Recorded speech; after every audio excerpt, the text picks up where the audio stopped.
And sorry, I just remembered to record this for our YouTube people. That should all right. Okay. So let's hear. I actually have a little selection of 2D games. Let me pull that up real fast.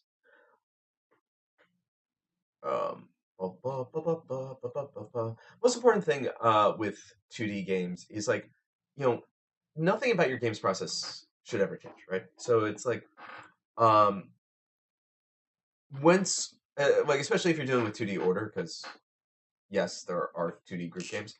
Uh, when and I don't want, yeah, that'd be good too.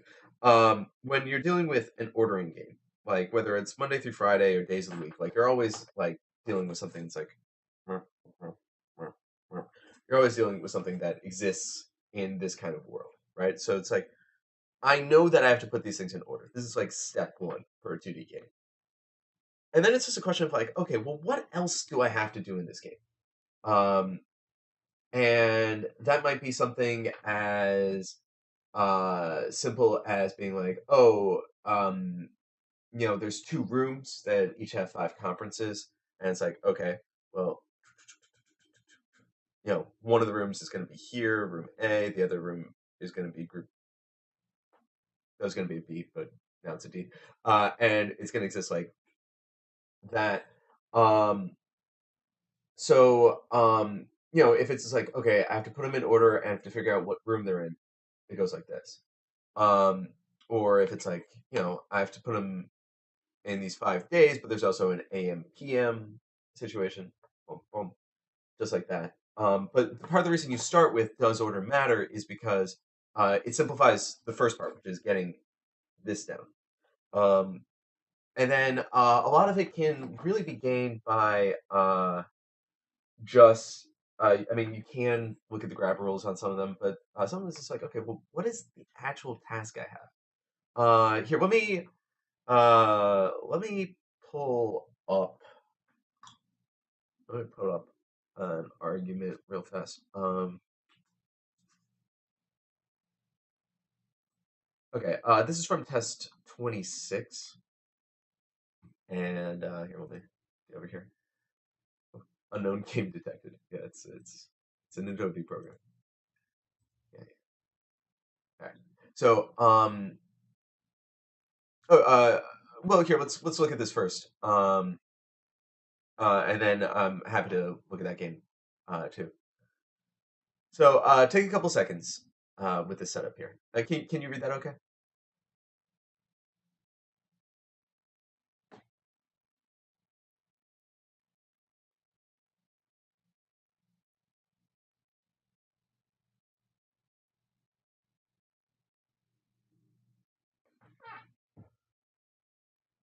Can both of you read that? Okay. I'm not sure what the quality's like.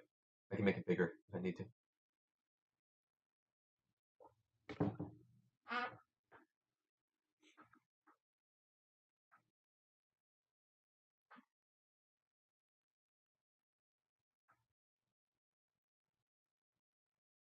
Huh? Huh? Huh? Huh? Huh? Okay, great. So here it's just a question of like, okay, is there a little bigger? I can make it a little bigger. Uh, okay, close it. There. Uh,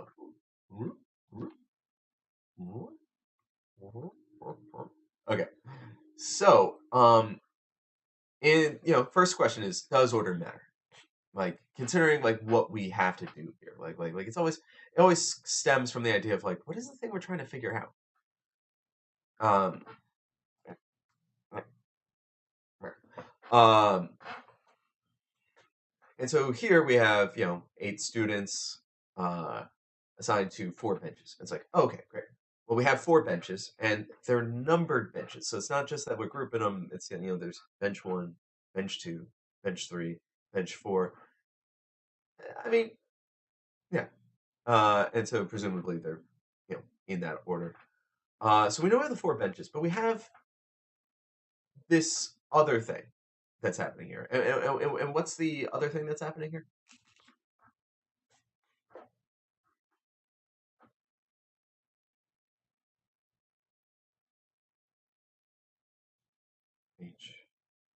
J N B U. I'm just writing down the players. Right. Yeah, we have this idea of majors and non-majors. So, um, because we have the benches numbered 1 through 4, like that's the first thing we do. We get those numbers down, and we also keep track of like majors and non-majors. But in this game, we know who the majors are and who the non-majors are.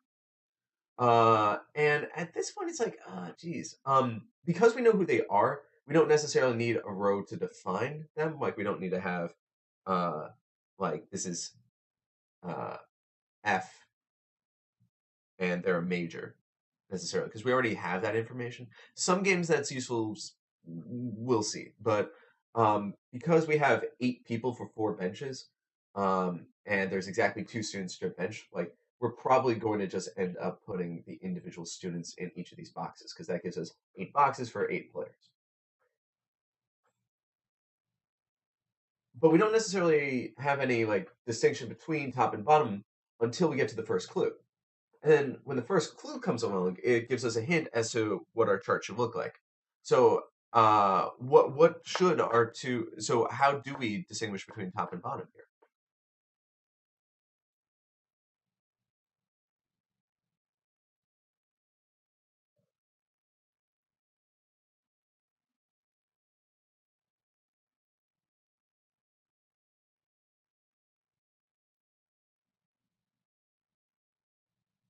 Yeah, and absolutely play through this at home. Well, it's just like okay, exactly one major is assigned to the bench. So that means that in every one of these slots, one of them is going to be a major, and by subtraction, one of them is going to be a non-major. Exactly. So, yeah. So I didn't give myself a ton of space here because I wrote the chart kind of far over to it. But yeah, we have major and non-major. So, with this setup, everything basically just sort of falls into place. And again, this is from test 26. So it's like, yeah, what is test 26? Well, I mean, it's from the late 90s, probably. But it still holds up today. Like that's still the basic process for developing a 2D game. And then after that, F and J are consecutive numbers, and F is lower, so it's going to be F and then immediately J. Both of those are majors, so we can box those up. F is, and if you're watching this on the replay, feel free to symbolize this game, like work your way all the way through it, and then like pause the tape, and then pick back up and see if you have what I have. G is not assigned to the same bench as, and essentially these are the clues as you need to write them. Yeah, and it's pretty straightforward. You got a couple of vertical boxes and one horizontal box. You don't have to symbolize that first clue because it's constructional. It's just part of the chart. But yeah. So you said you had a specific game you wanted to look at?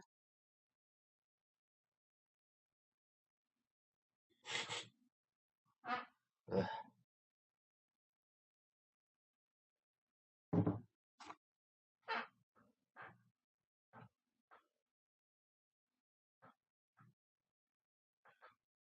Yeah, we're on a select delay here too, so take a second. But yeah, as you do that, I'll just uh remind everyone that like for 2D games just in general, it's like it's easy to get freaked out. It's like, oh man, so much information. What am I ever gonna do? Practice 70. Okay, diving in. But it's important. It's like once you get like the basic, like once you have the column headers, it's uh, it's really not so bad.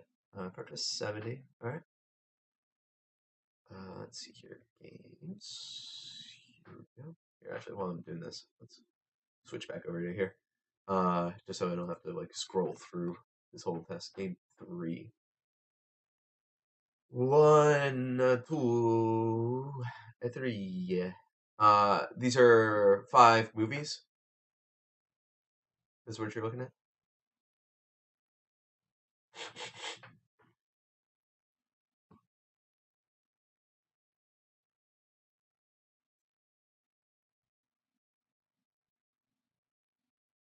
This is the one you're talking about.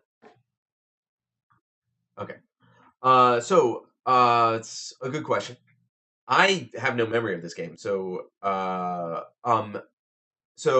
you can either find that. Oh, geez, I don't know if they're selling your diagnostic book, but if you go to your student center, um, you should have access to all the tests as PDF downloads.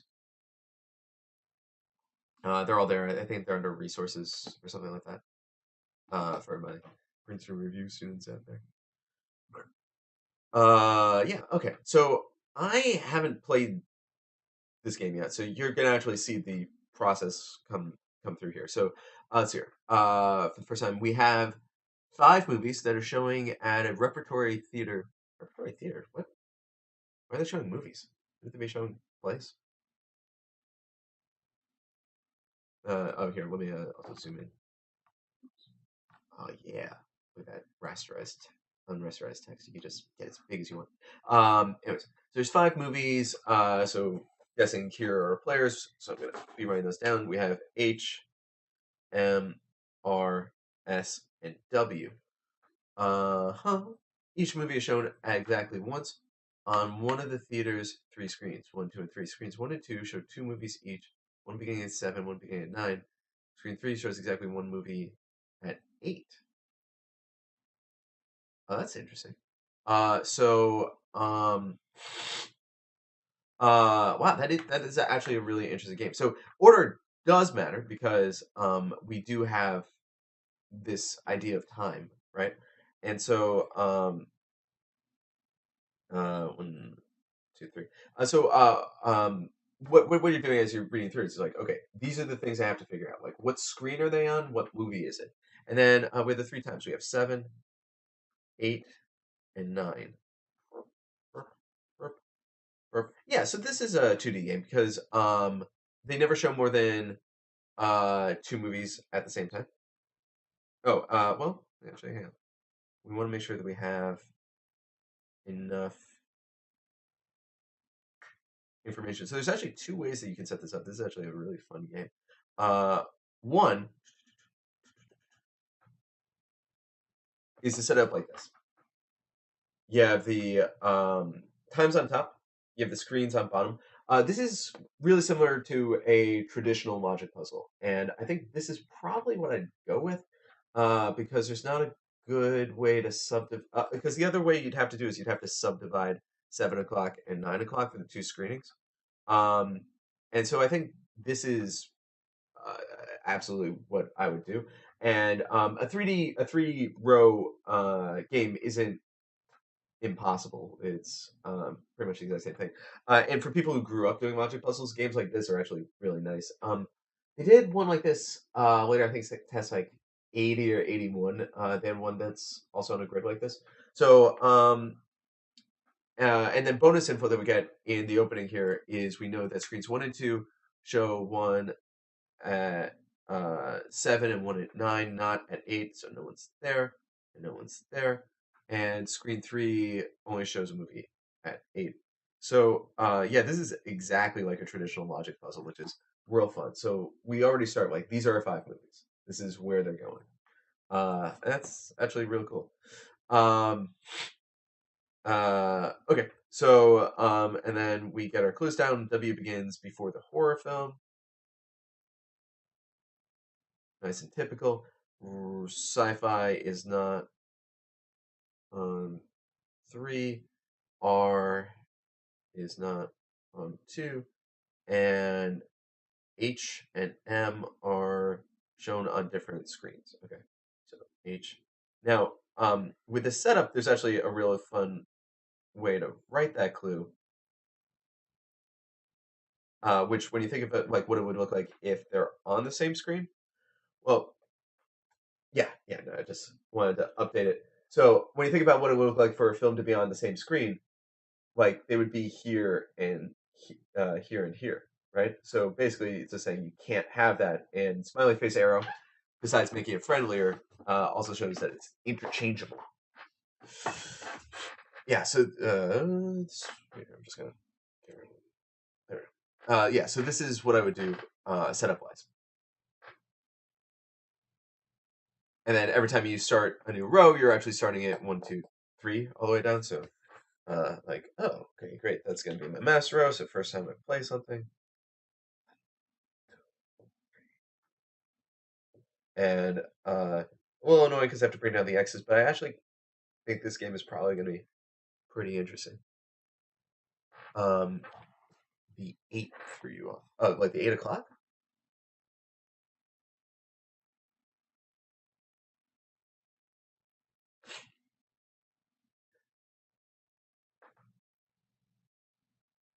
Oh yeah, and then you can actually throw in the information that they give you, which I haven't done yet. S can't be on 3, so this is not S. R can't be on 2. This can't be R. This can't be R. W has to come before H, so this can't be H. H. Can't be W. And can't be W. And of course, this will look a little neater when you have it on a sheet of paper. But yeah, um, that's it. Uh, and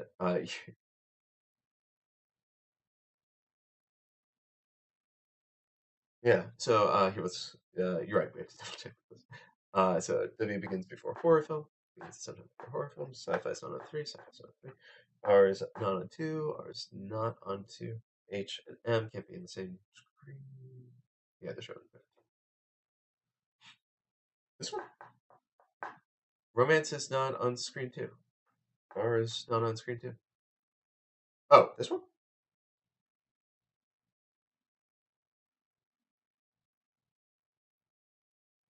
H and M are on different screens. No, that's right. I'm not sure if you can see it. I have this crossed off.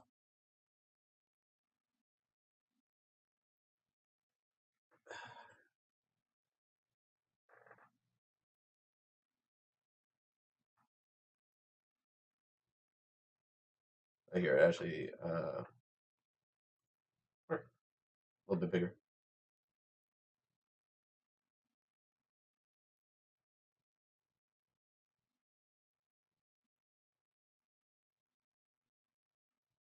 Yeah, cool. Um, yeah. And then from there, doing the actual questions. Well, not so bad.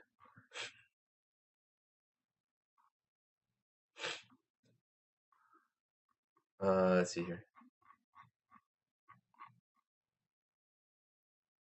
Oh, because that's what it would look like on the chart. So for H and M to be on the same screen, uh, figure like it can't be in on screen 3 because there's only one showing.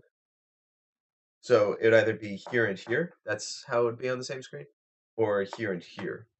That's what it would look like on the same screen. So they'd be in the same row, here and here. It's actually technically speaking, there's a blank in there.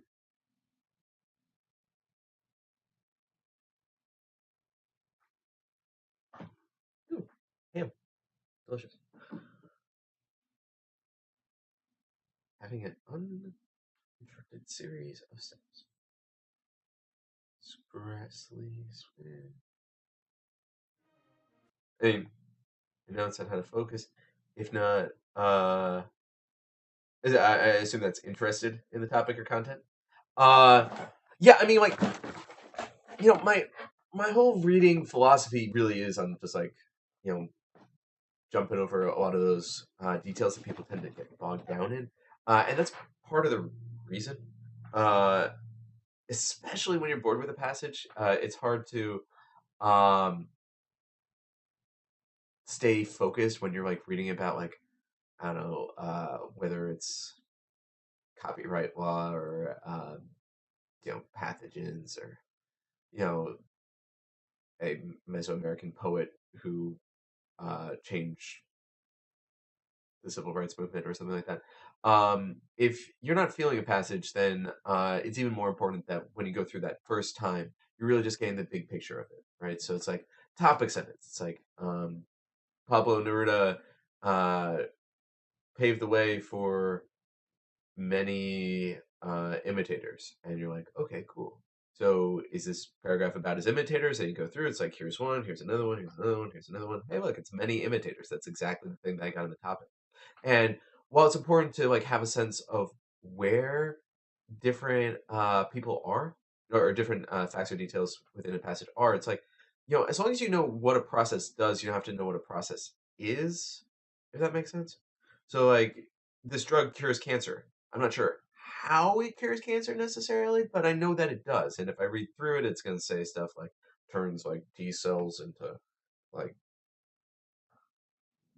robot terminators that go after infected cells or something like that. And you know, that's great. But the paragraph is about how this new drug fights cancer. And you know that at the top without knowing the individual bits of the process. Sometimes, but rarely, a main point question may allude to that kind of stuff. But even if you miss it, it'll still have the right shape from your paragraph notes and your main point and be like, this is about right. Did they mention this thing? Yes, they did. And just like going back and confirming uh, that with the text. But yeah, I mean that's why I'm like a very much like topic sentence unless the topic changes, and that's the only thing you're looking for. Completely new topic, great, boom, or key terms or things like that. But like when you're reading, it's not the way that we're used to reading because I don't know, we're taught that when you read, you must retain every detail that you come across. I mean that's what like AP tests are all about. But the LSAT is more generic than that. They want you to be a master of the gist. Get the like core idea. Gist master.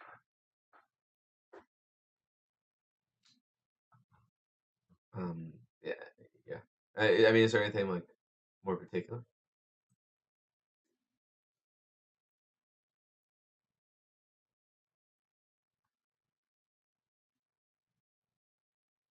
Nice.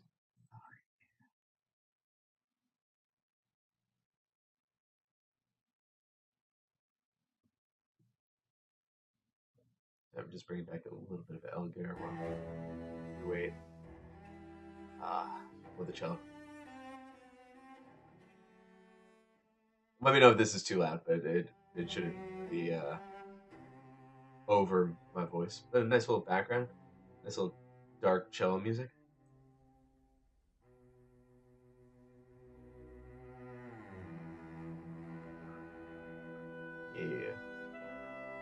Yeah. You guys can still hear me fine, right? Over the music. I have a good sense of the mix.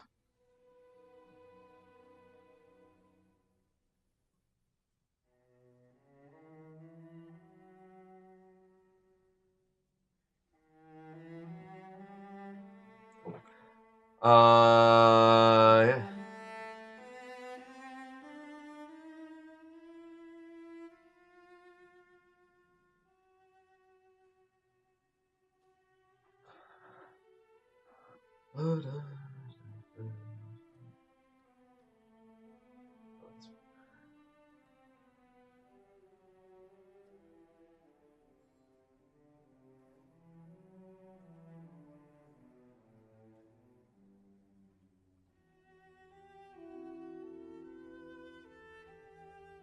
Yeah. Any other questions? I mean, they can be general. That's fine. And let me know if you want me to talk more on it. But one of the things are helpful.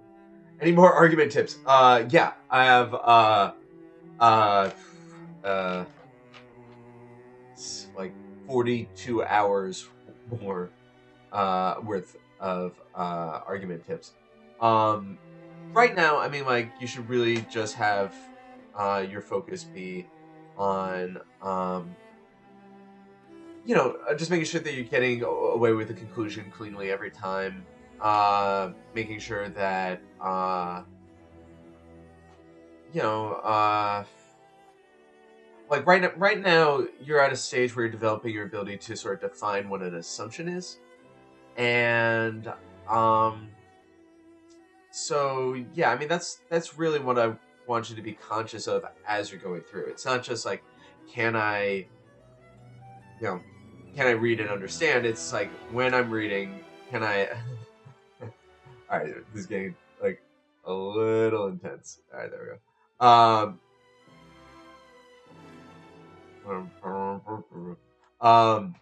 It's it's not just like did I understand it, but like, do I understand the way that it's structured? Do I understand the implicit assumptions that the author is making, right? Because that's the capacity to develop it. No, like I mean, literally in class, like I mean, like it's an 84-hour class. Most of that is arguments, and most of that is upcoming. Uh, that's that's a lot. Uh, but yeah, like talking about the ins and outs of all the different question types and things like that. But I mean, like basically, like questions are on the argument section are like the ones where you're reading for information. So like, there's no conclusion. Um, the ones that you're reading for like structure, uh, which are you look for the premise and sorry, you look for the conclusion and the premise, and ones that you are looking for uh, analytical reasoning, analysis, or your logical reasoning, which are so like on the argument section, you're either reading just for pure information, reading for conclusion premise, or reading for conclusion premise assumption. Uh, yeah, yeah, we can absolutely hit the negation test, and so for a lot of necessary assumption questions, like I do want you to be able to predict what the answer should be. But that takes time, and I do want you to have the necessary. I do want you to have the negation test as a backup. So here, let me pull up a necessary assumption question here. Uh,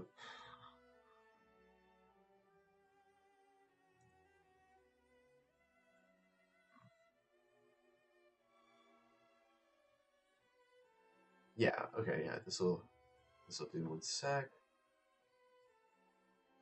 Okay.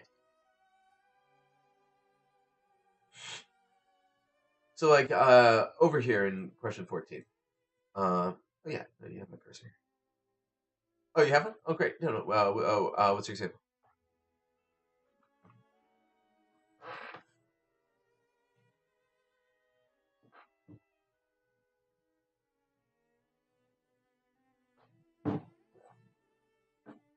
No, no, no, no, no. What you got? I just pulled one at random. If there's a particular one you're struggling with, let's hit it.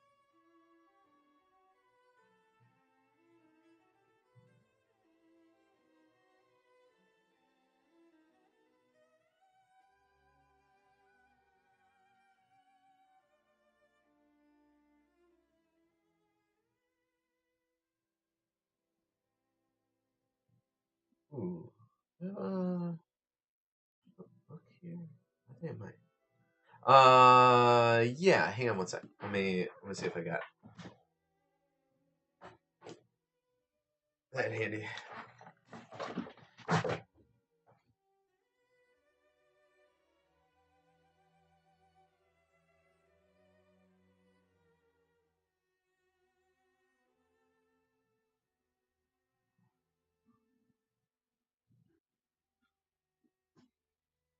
I actually don't have any books here. If you can go to the table, not the table of contents, the answer key for that chapter, for that question, it'll tell you what practice test it's from. It'll say PT, and then it'll give you a test number, and I'll be able to pull it up on my computer. Uh, and while you're doing this, we might as well look at this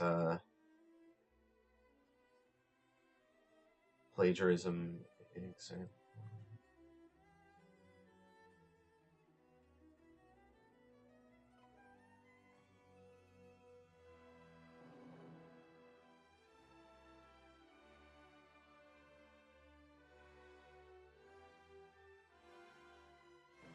Yeah, so while you're looking for that, let's take a look at this guy. Um, so especially if you're watching this afterwards, this is a pretty good example of paying attention to what the conclusion is. Oh, all right. We'll do this one first, and then we'll jump over and do that. 32.1.6. 32 section 1.6. Great. Oh wait, do I have this one right here? No. Okay. So, take a second to read this one.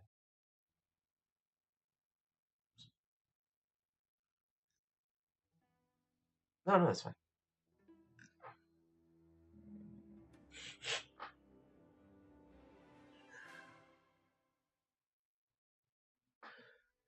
So, always start by identifying what the conclusion is, which here is that Leibniz and Newton each independently discovered calculus. Okay, now that's a bold claim. That the author here is conclusively saying that they both of them, on their own, discovered calculus.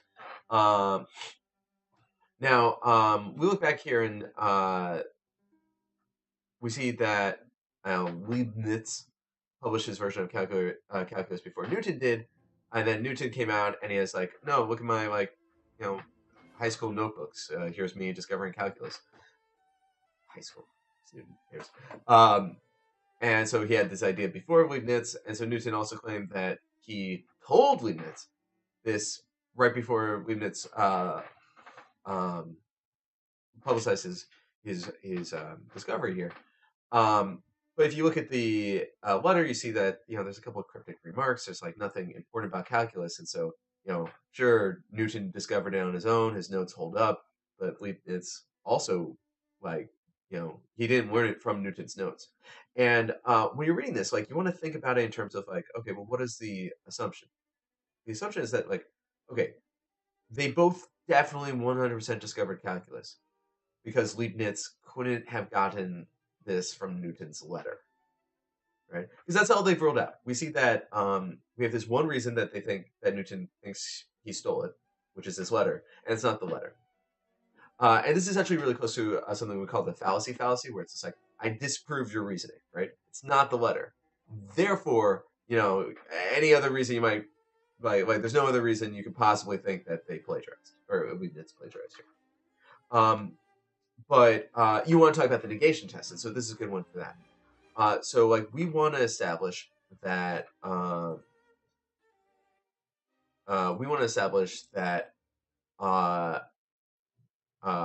that they both discovered it.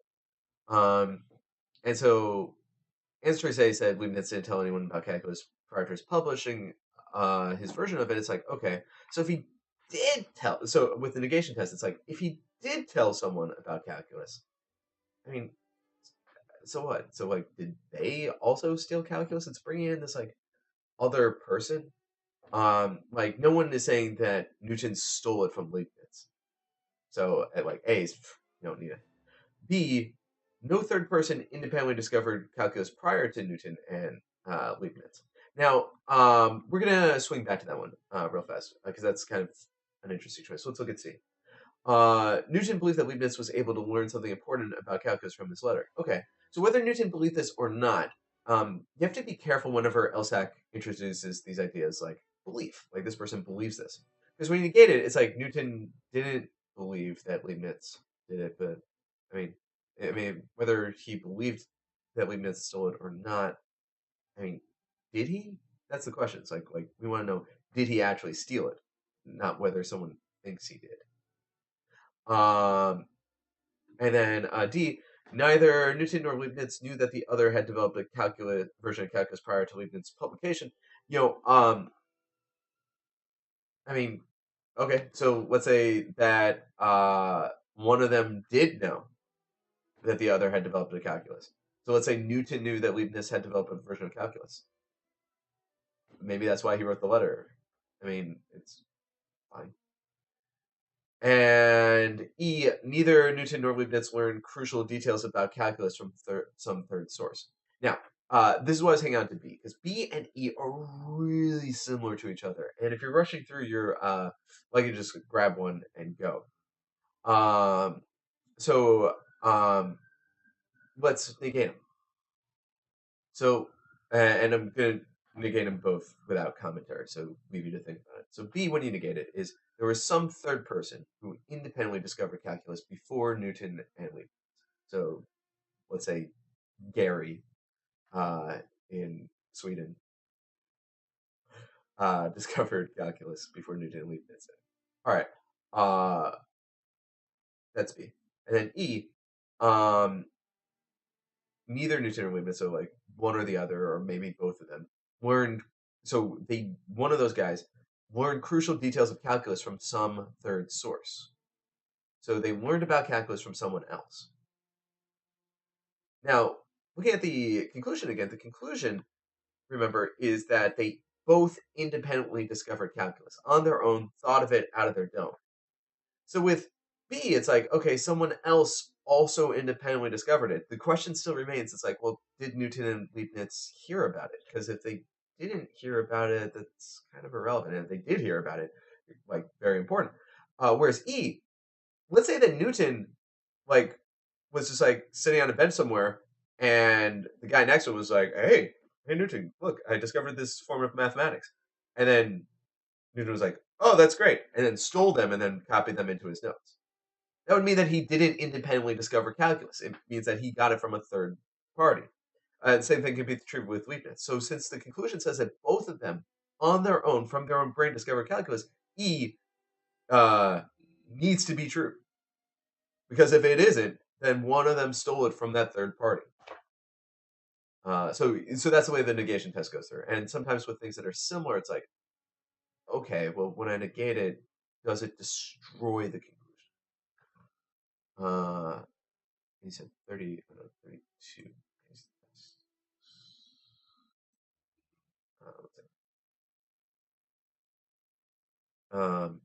Do you have any questions on it? So yours was 32.16.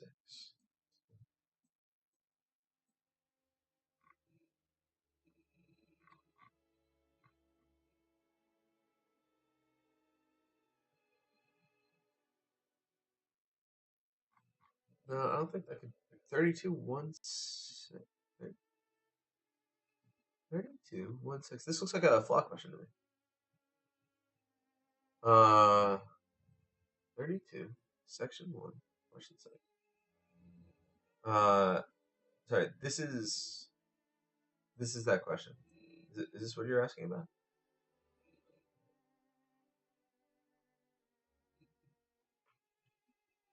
And there's a delay, so we have to wait.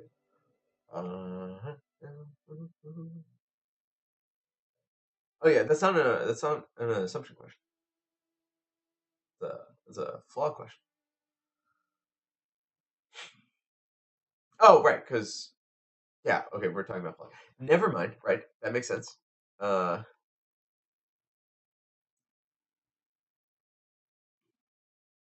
Okay, so let's take a look. So Hannah said she was not going to invite her brothers to her birthday party, but among the gifts she received a party was a recording with that she expressed an interest. Her brothers had planned to give her the recording. Okay, so again, starting with the conclusion, it's like, okay, some of her brothers must have been among the guests. Why did she think that? Because her brothers wanted to get her the record, and she got the record. Now, what this author, and this is true for any causal argument, is the author is thinking that one potential cause is the cause. There's no other possible explanation, right? So here, she's thinking that her brothers, because her brothers like plan to give her a recording, that's the only place it could have possibly come from. Now, is that necessarily true? It's well, no, right? Like, and what I mean in terms of prediction is, it's like, or the other thing that could have happened here, besides her brothers getting that gift, is someone else getting her that gift, right? And there's nothing that prevents that from happening. Like, that's equally possible. But I mean, in invited, I mean, you know, I mean, it doesn't matter if they're invited or not. It's where did the gift come from? Like, that's the question, right? Because the conclusion is about some of the brothers being there, but that's not where the assumption is. The assumption is, like, the only reason she thinks her brothers were there is because they're assuming that the brother gave her the recording, and we don't know that for sure.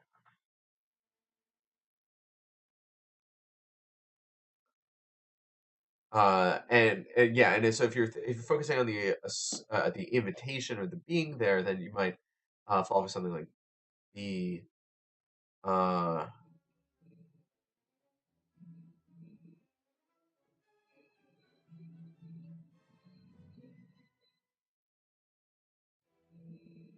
Yeah, where we're talking about like legitimacy.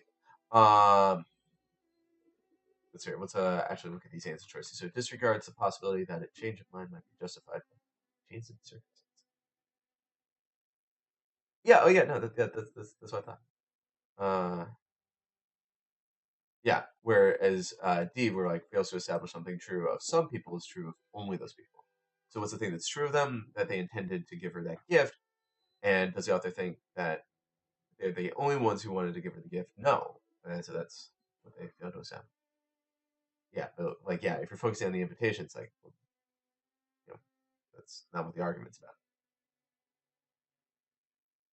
Because we don't know like um we don't know that they were present at the event. That's part of the assumption. So it's not a fact of their presence.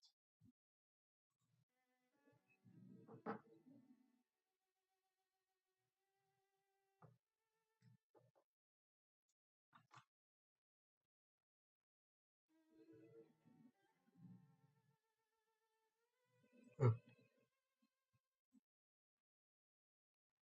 Cool. That's 314. Any other like quick questions? General questions, specific questions. Yeah. So like put some words into D. Like fails to establish something true of some people. Well, what's true of some people? Well, her brothers are some people, and they plan to give her the gift. Are they the only ones who plan to give her the gift?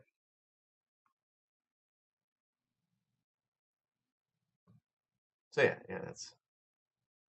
that's the implication in the is that they are overlooking that someone else might have done